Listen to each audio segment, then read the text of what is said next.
quiet and don't move. Nice faces.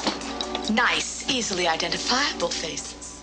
Bette Midler gets kidnapped and her husband doesn't want to pay the ransom, so her kidnappers freak out in Ruthless People, one of 4 new movies we'll review this week on At the Movies, the movie review program. I'm Roger Ebert, film critic of the Chicago Sun-Times. And I'm Gene Siskel, film critic of the Chicago Tribune. In addition to Ruthless People, we'll also be reviewing About Last Night with Rob Lowe and Demi Moore in a story about yuppies afraid of falling in love. Also, Big Trouble in Little China, a special effects adventure film set in Chinatown with Kurt Russell as a truck-driving John Wayne.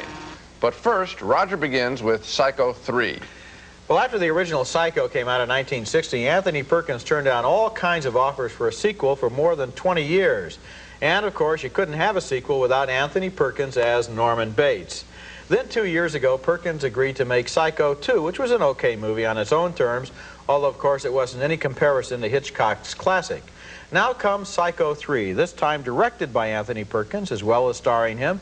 And this is a much better movie than Part 2. In fact, if you love the original Psycho, you might want to see this one because this movie is especially interesting in the way it reveals some of the secrets of Norman Bates' obsessive relationship with what remains of his mother. Here's the scene from early in the film. Well, I'm the manager, and you'd be my assistant, so I guess you'd be assistant manager. You'd get a free room, of course, and work mostly days. I prefer the nights. Well, I gotta be straight with you, Norm. Norman. I'm not looking for anything long-term. I just want to make enough bucks to get the brakes on my car fixed and build up a little stake for L.A. I'm a singer. But I wouldn't mind filling in until you found somebody permanent. I just won't be staying around too long. No one ever does. Another visitor to Bates Motel country is a woman journalist who's doing a story on mental patients who have returned to the community, and she wants to get Norman Bates' story. Aren't you the least bitter about what Lila Lumens tried to do to you? I understand. My cure couldn't cure the hurt I caused. My return to sanity didn't return the dead. There's no way to make up that loss. The past is never really past. It stays with me all the time. And no matter how hard I try, I can't really escape. It's always there, throbbing inside you, coloring your perceptions of the world and sometimes controlling them. Norman Bates does kill again in Psycho 3, but the local sheriff remains one of his main supporters, even in this macabre scene. Well, still no reason to get so riled up and go running off like that. Well, we'll leave you alone now. Again, I'm sorry. That's not good enough, Sheriff. You just can't let it lie. I'm letting it lie, and so are you understand? Until I have evidence to the contrary, that young lady and Mrs. Spool are both missing persons cases. Aren't you going to take him in for questioning or anything? Why don't you drag the swamp? That's where he dumped the last bodies. Don't tell me my job, Miss Venable. Well, somebody has to. You're not going to let him go. Despite all your glib insinuations, I don't have one iota of proof that he's done anything. I love that moment when he puts the bloodstained ice cube in his mouth and Perkins goes. In fact, Perkins does things with his mouth and eyes better than any other actor in the history of horror films, I think. The key to Psycho 3 is, of course, Norman Bates, Anthony Perkins, and in his first directing effort, Perkins shows that he knows Norman better than anyone else. He doesn't make the movie a freak show, but instead he develops some sympathy for Norman in a perverse way. Here's a man that's driven by demons that we can only imagine and uncertain of his connections with the real world. By this point, Hitchcock's original Psycho has become such an official classic that any movie named Psycho 3 is going to be routinely criticized in comparison with the Hitchcock film. All I have to say is no matter what you call this movie, Anthony Perkins has made a very good, very scary horror film, and in scenes like the one with the ice chest there, one that's very much in the Hitchcock spirit. I liked it. That's a cute scene. I didn't get scared by the film. I was turned off by some of the violence, and I won't, of course you're not saying it compares with the original. It just sort of laid there for me. I didn't think it was bad. I just didn't care to see it. It didn't interest me.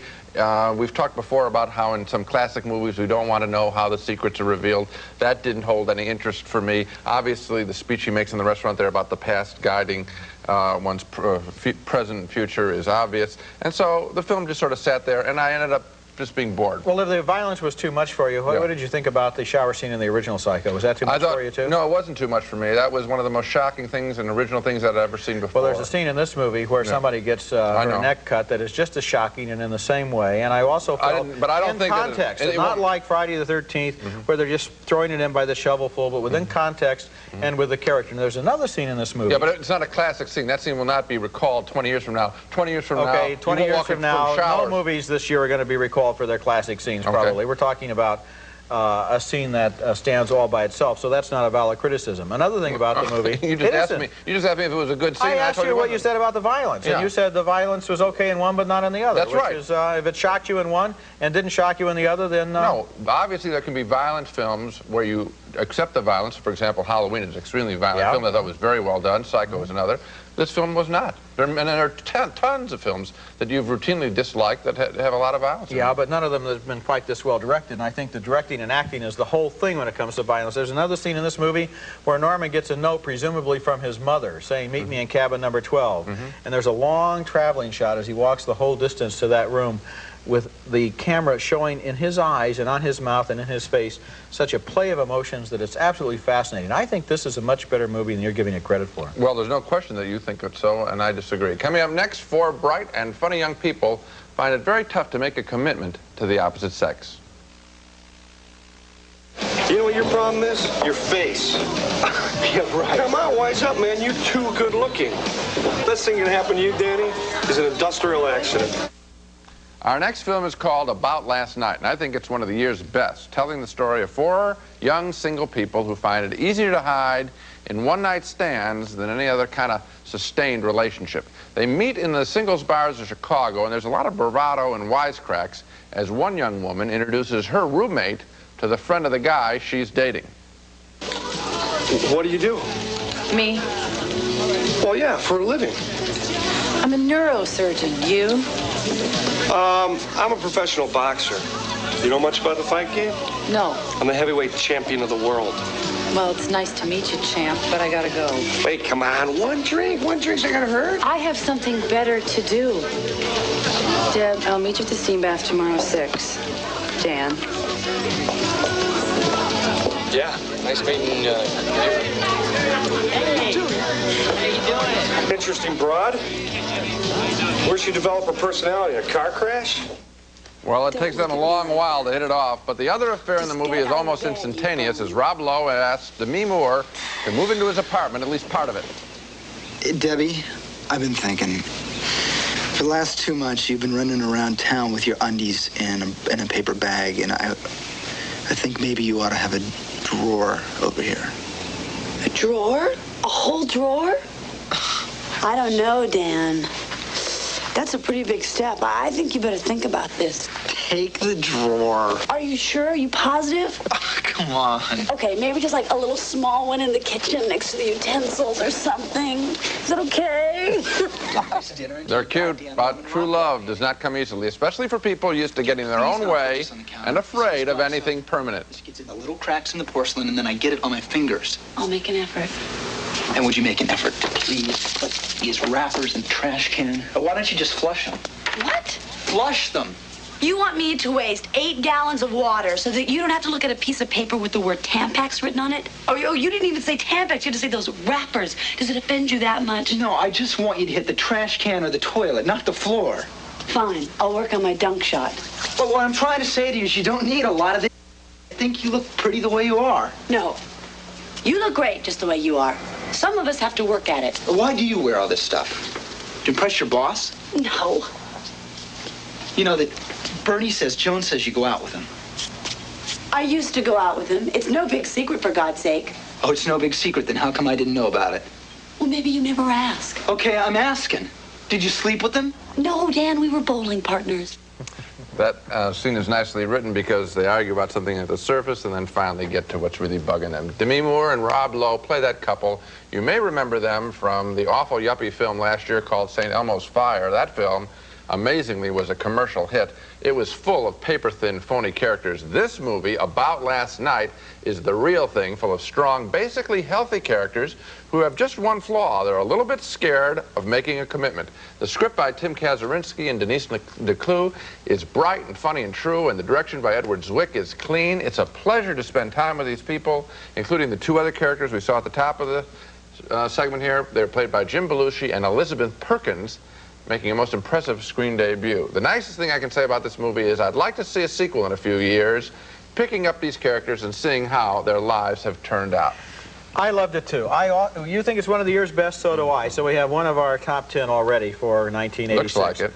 The amazing thing about this movie was it is a love story about contemporary people, and that is very rare. All of the movies that we've had have all been, in recent years, have seemed to be either genre pictures, or if it's a love story, there's always something wrong with the love, or something doomed about the love, or it's unhappy or self-destructive, or the heavens are frowning on them. These are two ordinary people trying to get through their 23rd, 24th years, meet somebody, fall in love, and try to work out a relationship. And it is so accurately seen and so well played that moment after moment you recognize things from your own life. This business about the health of the characters is very refreshing because that thing I spotted right away. I'm saying, hey, these are basically happy people. These fall in the range of normal human beings. And so it was a pleasure to see them work it out. Next at the movies, Bette Midler gets kidnapped and her husband thinks that's just great. Give me your keys. I don't believe this. Give the bag to Bozo, drop the gun, and put your hands in the air. Next movie is named Ruthless People, and it stars Danny DeVito in another great role. He's really hot lately after Romancing the Stone and Wise Guys, and this time he surpasses himself as a guy who absolutely cannot stand his wife, played by Bette Midler. The strength of his passion is what makes the movie so funny. There's always something sort of liberating about movie characters who are cheerfully selfish and corrupt and cynical and enjoying it. In this scene, DeVito has lunch with his mistress and talks about his wife. I want the rest of that money. His money, her money, it's my money. I had to live with that squealing, corpulent little toad all these years. God, I hate that woman. I hate the way she licks stamps. I hate her furniture. And I hate that little sound she makes when she sleeps.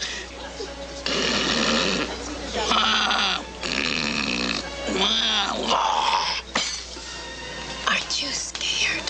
Scared? Hell no. I'm looking forward to it. My only regret, Carol, is that the plan isn't more violent. Don't you consider throwing a body off a cliff in the dead of night violent? Nah, she'll be unconscious, knocked out from the chloroform. I'm talking about hands-on involvement. Hands-on? But before he gets a chance to murder his wife, she is kidnapped by two people who hate her husband. And here she gets to know her kidnappers and finds out DeVito doesn't want to ransom her. Stone pays the ransom. Well, what's the problem? What is the ransom? It was $500,000. That shouldn't be a problem. He complained. He complained? And then we dropped our price to $50,000. Yeah? He didn't pay. He didn't pay? So now what? So now we're dropping our price again to $10,000. Do I understand this correctly? I'm being marked down? The plot of Ruthless People is bewilderingly complicated, but that's part of the fun. One of the characters, for example, can only be described as DeVito's mistress's boyfriend. He's kind of a dumb lug who gets everything really wrong with a ransom drop. Everyone in the movie overacts, especially Midler, and that's also part of the fun. Danny DeVito is my favorite part of the movie. With his absolute obsession with his own selfish goals, he sort of reminded me of, for example, Dudley Moore in a movie like Arthur. Judge Reinhold is very good, too. You may remember him as Eddie Murphy's partner in Beverly Hills Cop. He has a kind of boyish innocence about him that makes him an ideal comic kidnapper. You never believe he'll ever harm a hair on Bette Midler's head, and with her hairdressers, who needs to? Ruthless People is silly and preposterous and a lot of fun. Oh, I think it's a lot of fun, too, and Danny DeVito is marvelous. If I had to complain about the film, I wish there were more of Bette Midler, because I think she's as funny a comedian as he is. Yes, she is. And I wish that they had done it this way. Start the movie with their marriage and show how bad it is between them. Then they go to He Wants to Kill Her, because I think if the film has a weak point, it's the playing out of the kidnapping, and it would have been much funnier to see Midler and DeVito go at each other, because he's spectacular and she could have been right with him. You know what I like so much about DeVito in this movie, thinking about it, is he has sort of a benign evil about him. Oh, he's cute. mean, in the scene that we saw, yes, where he's talking to his mistress, how much he hates her. You know, another actor could have given that just the extra edge of real hate or real hostility or real aggression, and then the movie would have been slightly off. But there was just something so angelic about his obsession with his own goals that it makes it funny. I think he's the average guy, and the average guy would like to be able to let off steam the way Danny DeVito lets off steam. I thought you were going to say kill his wife. No.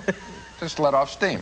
Coming up next, Black Magic in Chinatown confounds truck driver hero Kurt Russell.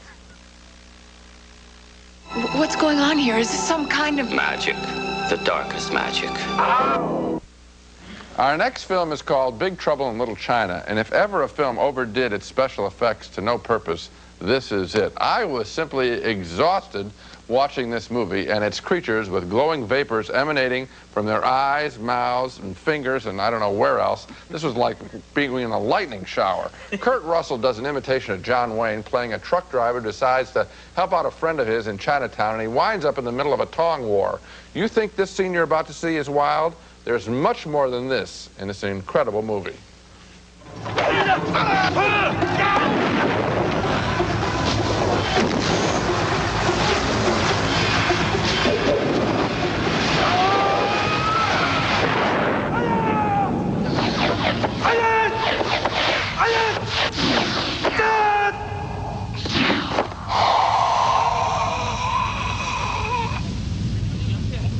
Who's that?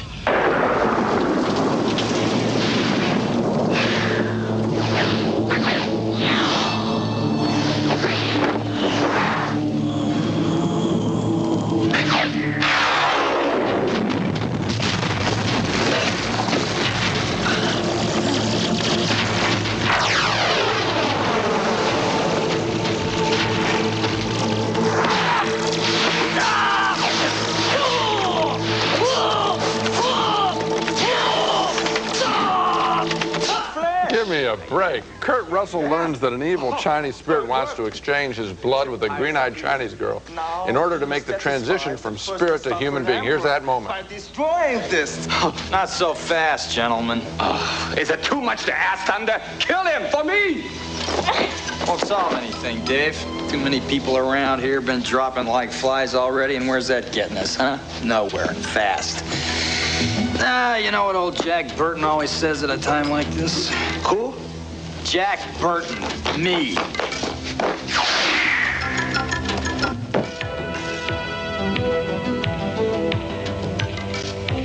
Old Jack always says, what the hell?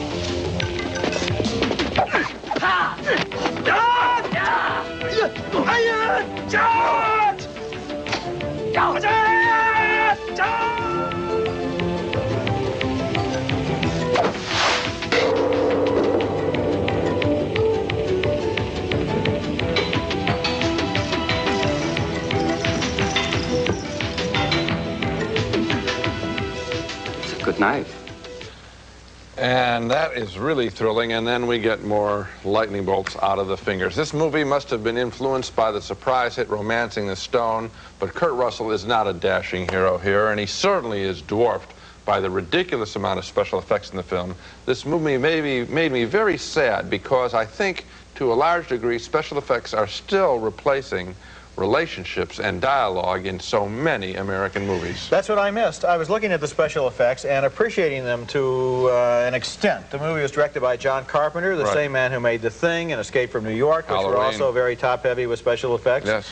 And yet, eventually I said, where's the story? Yes. Why am I supposed to care about these characters? And I didn't have any answer to that. It was just one special effect after another. Right at the beginning I thought, hey, it might be clever. At last, a high-tech, high-budget spoof of Kung Fu. But by the end of the movie... It was not a spoof. It wasn't. By the end of the movie I was just saying, you know, what am I going to have to sit through next? It was too much. It was just too much on the screen for one movie. Somebody got carried away with themselves. Now let's take another look at the movies we reviewed on this show. We split on Psycho 3. Roger thought it was a very effective thriller in its own right, but I thought it sort of went flat. A big agreement, though, on About Last Night. We both think this comedy about single kids in Chicago is one of the best films of the year. And 2 more thumbs up for Ruthless People, with a great performance by Danny DeVito. Finally, 2 thumbs down for Big Trouble in Little China, which has a lot of special effects, too many special effects, and never engages us in the plot. So we both laughed a lot at Ruthless People, and I like Psycho 3, but the one I want to emphasize is About Last Night. Yeah, this it's the best one this week. Is such a wonderful movie, and we've seen a lot of Rob Lowe, but I've never seen him this good before. Demi Moore had never even really made an impression on me until this film, and now suddenly such a wonderful 3-dimensional performance. I was really impressed by it. This is the first time I've ever liked Jim Belushi on film. I always thought he went wild. This film is really good. Elizabeth Perkins, we like everybody associated with this. We like everybody in the film, we like the film, and that's it for this week. We like to end on a little up note there. Next week, we'll be back with more reviews, including the rock star Prince in his new film, Under the Cherry Moon, and Robin Williams and Peter O'Toole in a holiday resort movie called Club Paradise. Until then, we'll see you at the movies.